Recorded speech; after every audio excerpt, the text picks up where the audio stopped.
कौन से वंश में? सूर्य वंश में। दोपहर के 12 बजे राम जी आए।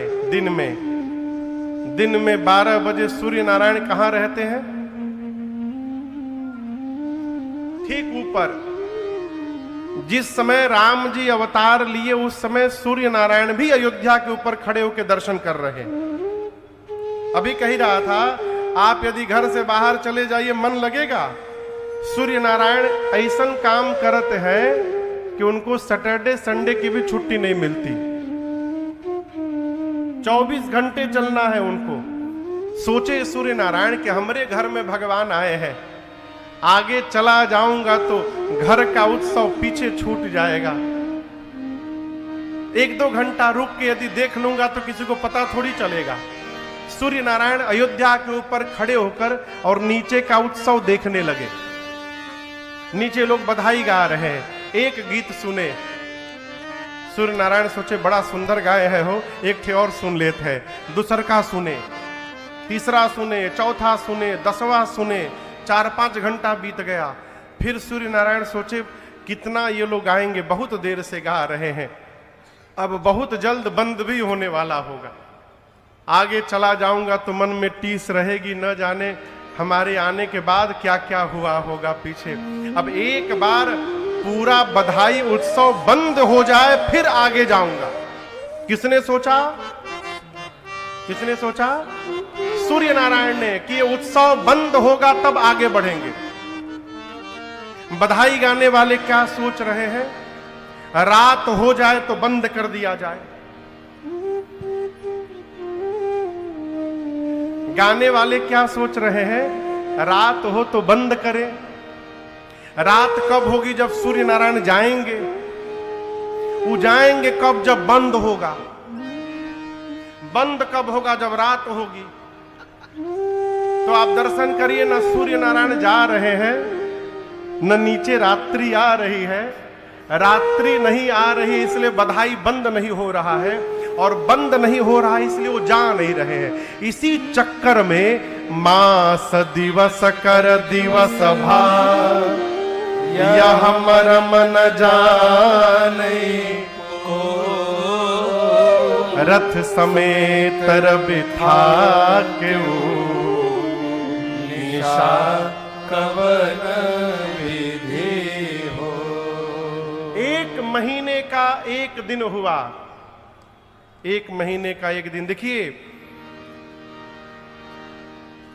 भगवान के पास बहुत तर्क नहीं करना चाहिए। शंकर भगवान कहते हैं, राम जिज्ञासा तो अच्छी बात है, तर्क ठीक नहीं है। राम जी, शंकर जी कहते हैं, राम अतर्क्य बुद्धि मन बानी, मत हमार अस सुनहु सयानी। दिनेश भैया, एक लड़का तर्क शास्त्र पढ़ के आया। सरकार 5 साल की डिग्री लिया, गया था DY पाटिल में पढ़ने सूरत से। तो 5 साल में तर्क शास्त्र पढ़ के घर में आया। तो जैसे घर में आया तो माई बाप तो प्रसन्न हो गए, लड़का आ गया। मैया लाड़ लड़ाई बेटे का बिठाई। पिताजी बैठ के कुछ काम कर रहे थे। माँ एक प्लेट में 2 लड्डू लेके आई। क्या लेके आई? लड्डू। बोली बाबू पानी पी लो। बोला ना, 5 साल तुमसे दूर रहा माँ, तुम ये जानो कि तुम्हारा बेटा क्या पढ़ा है। माँ बोली हम जान के क्या कर लेंगे, हमारा लड़का आ गया बहुत। ना तुम जानना पड़ेगा माई, हम तर्क शास्त्र पढ़ के आए हैं, तुम देखो हम क्या पढ़े हैं। माँ बोली दिखाओ। बेटा माई से पूछा ये प्लेट में कितने लड्डू हैं? माई बोली 2 ही लड्डू। बोला यही तो बात है, 2 लड्डू नहीं है 3 लड्डू हैं। अब माई उसका मुंह देखे, बोली ई कौन पढ़ाई पढ़ लिए तुम? 2 ही लड्डू को 3 बता रहे हो। बोला हम तर्क से सिद्ध कर देंगे कि 3 लड्डू हैं। मां बोली वो कैसे? बोला बताओ, 1 और ये 2, 2 1 कितना हुआ? माई बोली 3 हुआ ना 3 लड्डू। मां बोली 2 1 तो 3 होता है बेटा, लेकिन लड्डू तो 2 ही है। अब लड़का बोले 3 लड्डू। माई मानने को तैयार नहीं कि 3 लड्डू। मां बोले 2 ही लड्डू। पिताजी सुन रहे थे। 10 मिनट बाद पिताजी कुर्सी लेकर के आए, बीच में बैठ गए। पत्नी को बोले, तुम गंवार की गंवार रह गई। शाबाश बेटा, क्या पढ़ाई पढ़ाए तुमने, ठीक बोल रहा है। 3 लड्डू। पिता एक लड्डू उठा के अपने खाया और दूसरा अपनी पत्नी को खिलाया। अब बेटे से कहा, तुम तीसरका खाओ, अब खाओ तीसरका। ये जानते हैं क्या है? तर्क करने वाले को जीवन में हमेशा तीसरा लड्डू मिलत है। इसलिए भगवान तर्क के लिए नहीं है। राम अतर्क बुद्धि मन बानी मत हमार अस सुनहु सयानी। 1 महीना सूर्य नारायण अयोध्या के ऊपर बने रहे। 1 महीने बाद राम जी को प्रणाम करके दिन मनि चले करत गुणगाना, यह रहस्य काहू नहीं जाना। सूर्य नारायण प्रणाम करके राम जी को चले। कल की कथा याद करिए, ये कथा कौन से घाट पे चल रही है?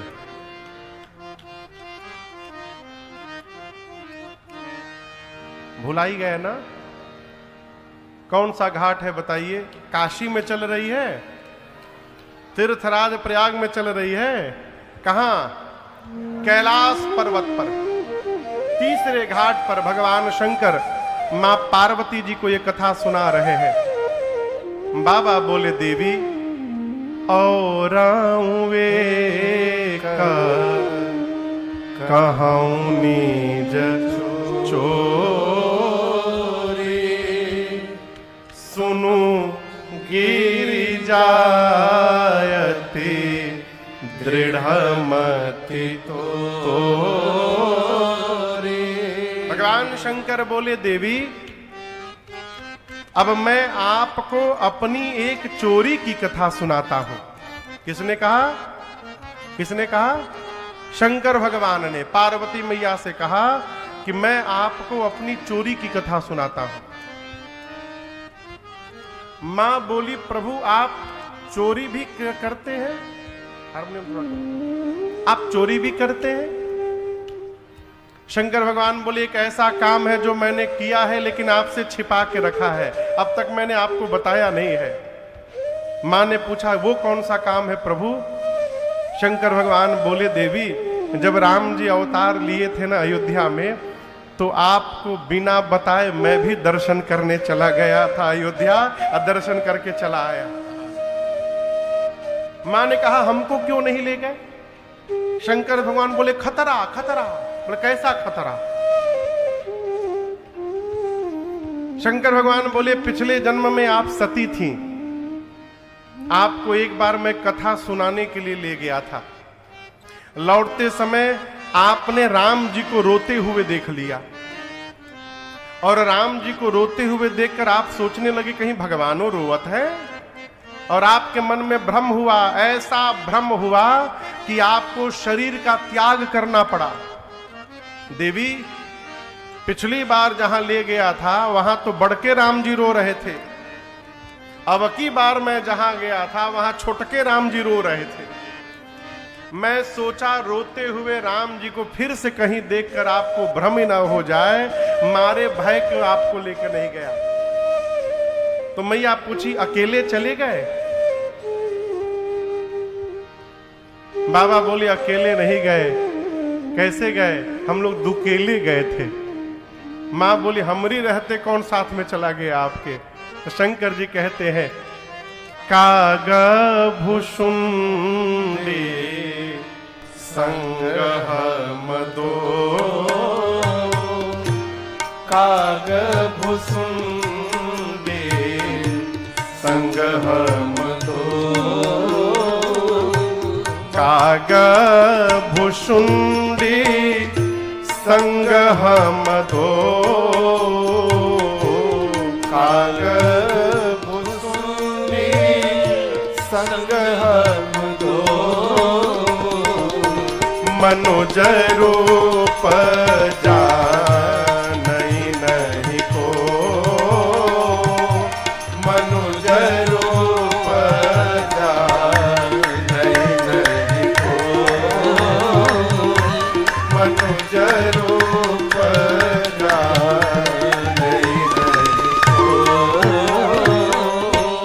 भगवान शंकर बोले अकेले नहीं गया, काग भुषुंडी जी को साथ में लेकर गया। किसको लेकर गया? कहिए कहिए, बोला करिए बीच में, किसको लेकर गया? काग भुषुंडी जी को।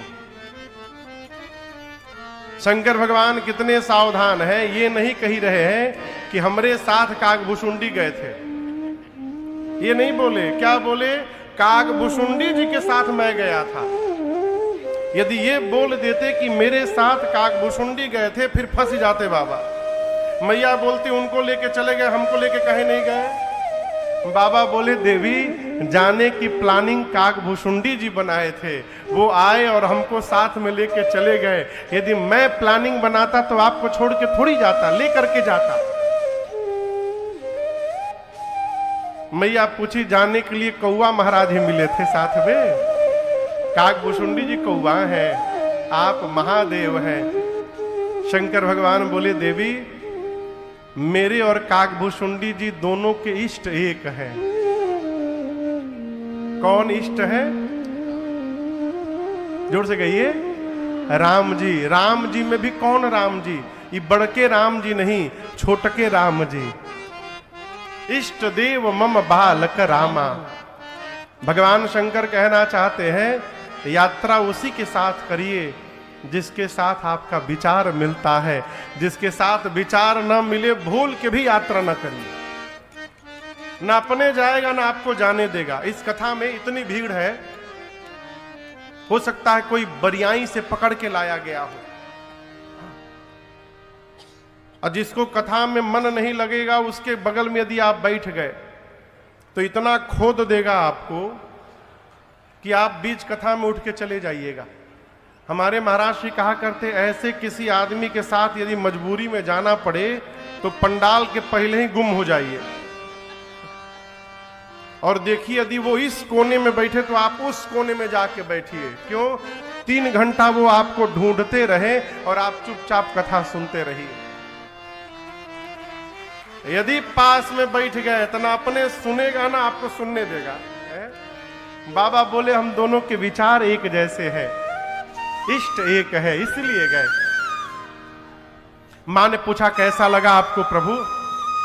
शंकर जी बोले देवी क्या बताएं, हम लोग मनुष्य के रूप में गए थे, हम असली रूप में नहीं गए थे। असली रूप में जाते तो एंट्री मिल जाती, लेकिन वहां बहुत प्रोटोकॉल था। मनुष्य के रूप में गए थे, कोई जाने ही ना दे भीतर। तो मैं कागभुषुंडी को अपन चेला बना लिया था और अपने गुरु जी बन गया था। तो कागभुषुंडी जी से मैं कहा कि चेला कुछ उपाय किया जाए कि भीतर का पास मिले। तो हम बोले काम करो, पता लगाओ सबसे अधिक भीड़ कहां होती है। तो कागभुषुंडी जी पता करके बताएं कि गुरुजी सवेरे सवेरे सरजू जी के किनारे बड़ी भीड़ होती है, सब लोग नहाने जाते हैं वहां। हाँ? तो शंकर भगवान बोले वहीं देखो रेंट पे कोई कमरा मिल जाए सरजू जी के किनारे। एक कमरा लिया गया और शंकर जी ने वहां एक अपना कार्यालय खोला। जानते कौन सा कार्यालय? भविष्य पूछो केंद्र।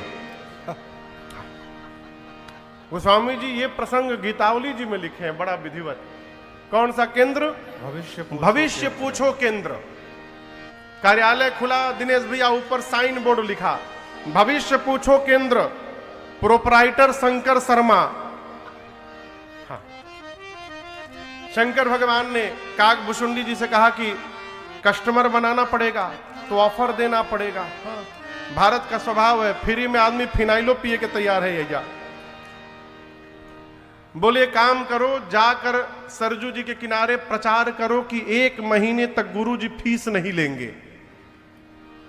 जैसे फ्री में भविष्य पता चलेगा, पता चला अयोध्या वासियों को, लाइन लग गई बाबा के कार्यालय के आगे। और शंकर जी को कहा देखना है हो, बाबा हाथ पकड़ते थे, शुरू हो जाते थे। तुम पराठा खा के आए हो ना? परसों मार भी खाए थे तुम। बाबा की इतनी ख्याति हो गई, इतनी ख्याति, लोग 12-12 बजे रात से लाइन लगाने लगे। बात पहुंची रनिवास में कौशल्या मैया के पास। दासी ने कहा महारानी एक बहुत भारी पंडित जी आए हैं, उनके साथ एक चेला है, हाथ पकड़ते हैं पंडित जी सब बता देते हैं। कौशल्या मैया ने कहा कि बुलाओ, हमको राम का भाग्य पूछना है। सिपाही पहुंचे बाबा के कार्यालय में, सरकार लाइन लगी है। सिपाहियों ने जाकर कहा शंकर शर्मा कौन है? शंकर जी बोले हम शंकर शर्मा है, ये हमारे चेला भुसुंडी नारायण पाणे हैं। हम दो लोग हैं। हाँ। तो सिपाहियों ने कहा चलिए, महारानी ने आपको बुलवाया है। जैसे बाबा सुने, काग भुसुंडी जी से कहे चेला पोथी पतरा बंद कर, लॉटरी लग गई हम लोग की। बाबा जैसे उठे तो जो लोग लाइन लगाए थे वो बोले कहां जा रहे हैं, हमारा भाग्य कौन बताएगा? शंकर जी बोले तुम्हारा भाग तुम जानो, अब हम अपना भाग्य देखने के लिए जा रहे हैं, इसलिए हम रुकने वाले नहीं है। बाबा भुसुंडी जी के साथ चले और जैसे महल के द्वार पर पहुंचे, वहां भी सिपाही खड़े थे। सिपाहियों ने रोक दिया, बोला आप में से शंकर शर्मा कौन है? बाबा बोले मैं शंकर शर्मा, ये हमारा चेला। सिपाहियों ने कहा कि एंट्री पास केवल आपके नाम का है, ये चेला आपका भीतर नहीं जा सकता। शंकर भगवान बोले कोई बात नहीं, बाहर बिठाइए इसको। भुसुंडी जी बोले बाबा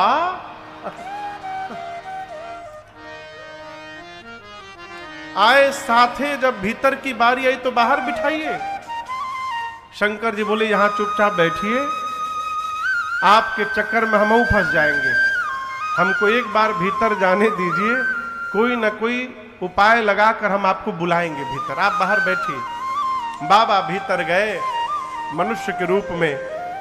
कौशल्या मैया ने देखा, मां ने पूजन किया है भगवान शंकर का। बाबा परेशान है कि कब राम जी को लेकर आएंगे, कहे लल्ला को लेकर आइए मैया, भाग्य बता दे हम। मैया गई, गोद में राम जी को लेकर आई, और जैसे बाबा ने राम जी को देखा हो, बाबा धन्य धन्य हो गए। लेकिन दर्शन करिए, राम जी को देखते शंकर जी को कागभूषुंडी जी की याद आ गई। ए चेला हमारे बाहर बैठा है हो। शंकर जी बोले देखिए महारानी एक समस्या है। मां बोली राम में क्या समस्या है बाबू में हमारी? इनमें समस्या नहीं है, समस्या ये है कि हमार सब पोथी पतरा हमारी चेला के लगे हैं, हम यहां अकेले आ गए हैं। अब जब तक चेला भीतर आएगा नहीं, हम तब तक कुछ बता नहीं पाएंगे। मां ने कहा अभी बुलवाती हूं। आदेश गया, कागभूषुंडी तो महाराज कूदने लगे, दौड़ कर पहुंचे, मन ही मन बोले जय हो प्रभु, जय हो प्रभु, हमको भी बुला लिया आपने। कागभूषुंडी जी गए, प्रणाम किए, जाकर कौशल्या मैया को बोले माई सेल्फ भुसुंडी नारायण पाणे, चेला ऑफ गुरु जी। मैया ने राम जी को शंकर भगवान की गोद में दिया। और आपको बताऊं, राम जी को बाबा गोद में लिए तो गोद में लेकर और राम जी का एक हाथ अपने हाथ में लेकर देखने लगे ऐसे। अब कागभूषुंडी जी मन में सोचे गुरु जी अकेले अकेले लूट रहे हैं, हमको पूछ भी नहीं रहे हैं। तो कागभूषुंडी जी कौशल्या मैया से बोले महारानी जी हम आपको एक बात बताएं, ये कोई जानता नहीं है लेकिन हम आपको बताना चाहते हैं, हमारे गुरु जी ना हाथ की रेखा के स्पेशलिस्ट हैं, हम पांव की रेखा के स्पेशलिस्ट हैं। तो जब तक गुरु जी हाथ देख रहे हैं, आप कहिए तो हम पांव देख ले। मां बोली देखिए। तो भगवान के छोटे छोटे पांव, श्री कागभूषुंडी जी एक ही हाथ में दोनों पांव पकड़ लिए भगवान का, और जो दूसरा हाथ राम जी का खाली था उस हाथ को लेके अपने सिर पे रख लिए। शंकर भगवान बोली तो चिलवा आगे निकल गया हो, हम तो केवल हाथ पकड़े हैं, ये हाथ और पांव दोनों पकड़ लिया। मां सुन के कृत्य कृत्य हो रही हैं। मां ने कहा प्रभु जो आनंद आपको मिला, ये आनंद सबको मिला होगा ना? बाबा बोले नहीं देवी, यह शुभ चरिता जान पैसो। इस बात को ठीक से याद रखिएगा, भगवान के चरित्र को सुनकर उसी को आनंद मिलेगा। किसको? कृपा राम के जा पर हो। जिस पर रघुनाथ जी की कृपा होगी उसी को आनंद मिलेगा, ऐसे आनंद मिलने वाला नहीं। आप लोग थोड़ा आगे घुसुक आएंगे, पिछवा पूरा भर ही गया है एकदम। आगे वाले नहीं, बीच में थोड़ा जगह मिले तो घुसुक आइए। हम 2 मिनट कीर्तन करते हैं। श्री राम जय राम जय जय राम, श्री राम जय राम जय जय राम, श्री राम जय राम जय जय राम। आइए आगे आ जाइए। राम जय राम जय जय राम, श्री राम जय राम जय जय राम, श्री राम जय राम जय जय राम, श्री राम जय राम जय जय राम, श्री राम जय राम जय जय राम, रघुपति राघव राजा राम, रघुपति राघव राजा राम, रघुपति राघव राजा राम, रघुपति राघव राजा राम, पतित पावन सीताराम, पतित पावन सीताराम, श्री राम जय राम जय जय राम, श्री राम जय राम जय जय राम, कौशल्या के प्यारे राम, कौशल्या के प्यारे राम, कौशल्या के प्यारे राम, कौशल्या के प्यारे राम, दशरथ राज दुलारे राम, दशरथ राज दुलारे राम, श्री राम जय राम जय जय राम, श्री राम जय राम जय जय राम, बोली रामचंद्र भगवान की जय। भगवान शंकर कहते, देवी मैंने देखा उस समय जो आया, जिसने महाराज से जो मांगा महाराज ने उसको वही दिया। इतना दिया महाराज ने कि मांगने वाले संतुष्ट हो गए। मन संतोषे सबन के जहाँ तह देहि आशीष। भगवान की कथा कराते हैं घर में, सत्यनारायण भगवान की कोई भी पूजन कराते हैं तो पूजन में ऐसा ही वस्त्र चढ़ाइए जिसका पंडित जी महाराज उपयोग कर सके। नहीं तो दुकान में ऐसनो कैसन कपड़ा मिलत है, भगवाने मालिक है। लोग धोती चढ़ा देते हैं, वो पते नहीं चलते है धोती है कि लुंगी है कि गमछा है। अब मजबूती तो बिरला सीमेंट की, हाँ फूंक दीजिए तो छेद हो जाए धोती में। अच्छा आप क्यों चढ़ाते हैं? न चढ़ाइए, इससे अच्छा न चढ़ाइए। किसी को कुछ दीजिए तो ऐसा दीजिए कि वो उसका जब जब उपयोग करे तब उसके एक एक रोम से आपके लिए आशीर्वाद निकलता रहे। ये देने की सार्थकता है। सरकार महाराज ने ऐसा दिया कि मांगने वाले संतुष्ट हो गए और परिणाम बाहर निकलकर आशीर्वाद देते हैं। सकल तनय चिरजीव तुलसीदास के।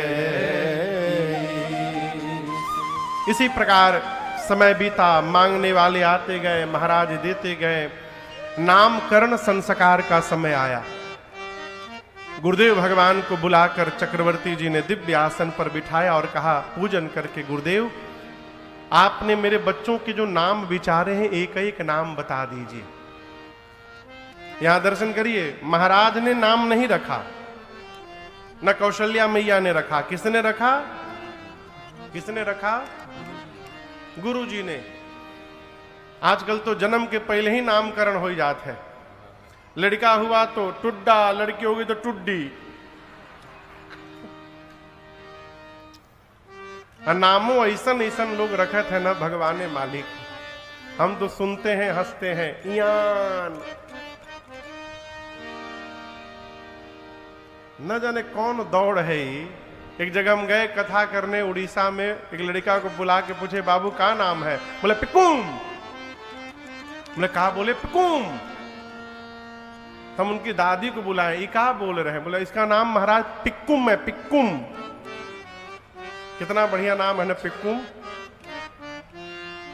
एक पापी थे अजामिल, पापी हो गए थे, लेकिन आपको बताऊं उनके बेटे का नाम था नारायण।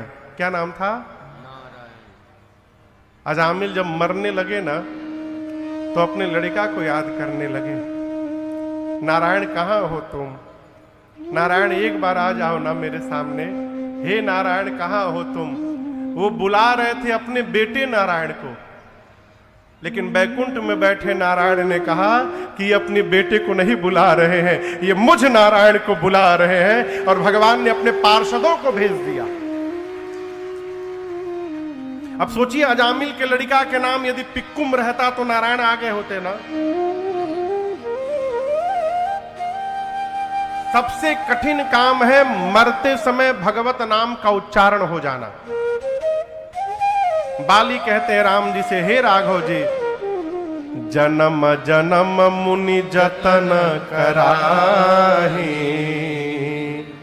अंतराम कही आवत नाही। महात्मा मुनि जन्म जन्मांतर यत्न करते हैं कि अंतिम समय में मुख से राम निकल जाए, नहीं निकलता।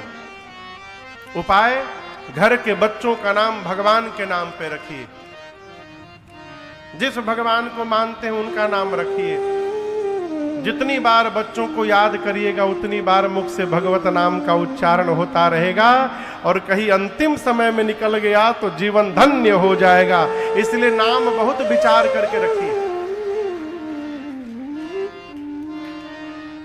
गुरुदेव भगवान ने नामकरण किया। महाराज की गोद में राम जी बैठे थे। कहे महाराज आपके ज्येष्ठ पुत्र आनंद के सिंधु हैं, सुख के धाम हैं, ये पूरे जगत को विश्राम देंगे।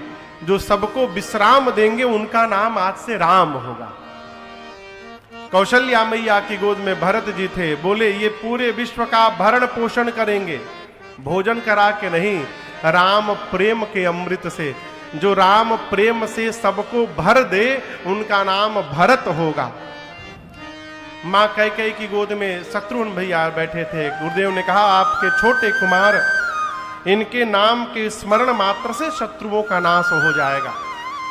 जो शत्रु का नाश कर दे उनका नाम शत्रुघ्न होगा। और सबसे अंत में मां सुमित्रा की गोद में लक्ष्मण भैया थे। गुरु जी ने कहा लक्षण धाम राम प्रिय, सकल जगत आधार, गुरु वशिष्ठ तेहि राखा, लक्ष्मण नाम उदार।